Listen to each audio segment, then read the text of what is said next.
नमस्कार, मैं हूँ लीला। स्वागत है आपका हमारे चैनल में।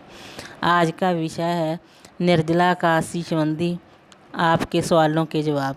पहला सवाल है, जल कलश का दान कैसे करें। अगर आप जल कलश का दान निर्जला एकादशी के दिन कर रहे हैं तो इसके लिए शुद्ध जल से भरे एक जल के साथ दान की जाने वाली कुछ अन्य सामग्री यदि आप रखना चाहते हैं तो रख लें। साथ में समर्थ अनुसार कुछ दक्षिणा भी रखें। अब इस कलश को किसी ब्राह्मण या किसी मंदिर में या फिर किसी ज़रूरतमंद को भी दे सकते हैं। अगला क्वेश्चन है, क्या मासिक धर्म में निर्जला एकादशी व्रत रख सकते हैं। अगर आप सामान्य एकादशी व्रत करते आ रहे हैं तो आप निर्जला एकादशी व्रत कर सकते हैं।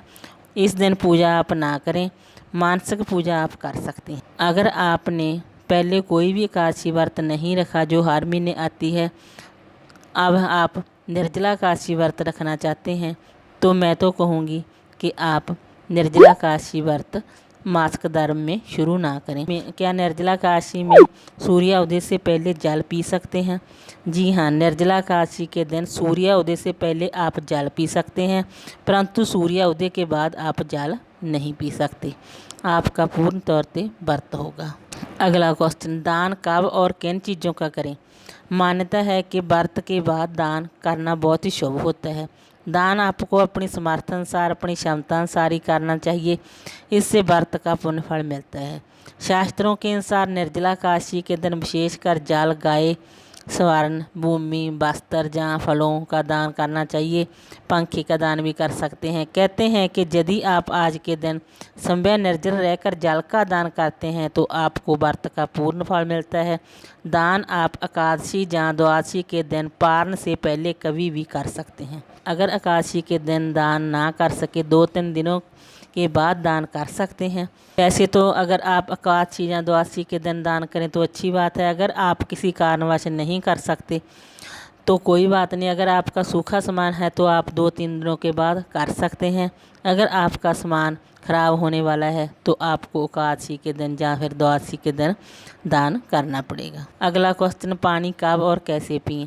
जब तक आप निर्जल रह सकते हैं तब तक निर्जल रहें और फिर भगवान विष्णु जी की पूजा के बाद आचमन में जल लेकर ही जल ग्रहण करें। अगर आपने निर्जल व्रत का संकल्प लिया है तो आपको चाय, जूस या यानी द्वादशी के दिन पारण किए बगैर बिल्कुल भी ग्रहण नहीं करना चाहिए। अगला क्वेश्चन, निर्जला एकादशी का व्रत कौन कौन कर सकता है। शास्त्रों के अनुसार ऐसा बताया गया है, एकादशी का व्रत वो सभी लोग कर सकते हैं जिनकी उम्र 8 वर्ष से ज़्यादा है। एकादशी व्रत सभी व्रतों में से श्रेष्ठ है, इसलिए चाहे वो पुरुष हो या स्त्री या फिर कुंवारी कन्या या विवाहित महिला व्रत कर सकते हैं और इस व्रत को विधि पूर्वक करने पर इसका फल भी आपको अवश्य मिलता है। इस व्रत को आप निर्जल या फिर फलाहार भी कर सकते हैं। क्या गर्भवती महिलाएं निर्जला एकादशी व्रत कर सकते हैं। जी नहीं, गर्भवती महिलाएं निर्जला एकादशी का व्रत ना करें, वो सामान्य एकादशी की तरह व्रत करें। फल और जल लेकर ही व्रत करें। ऐसा करने से भी आपको विशेष फलों की प्राप्ति होगी। अगला क्वेश्चन, अन्य एकादशी व्रत की तरह निर्जला एकादशी व्रत में जल, फल, चाय लेते हैं तो क्या एकादशी व्रत खंडित हो जाएंगे।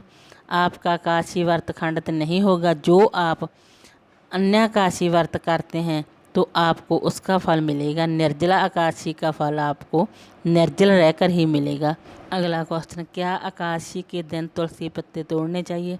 एकादशी के दिन तुलसी पत्ते नहीं तोड़ने चाहिए।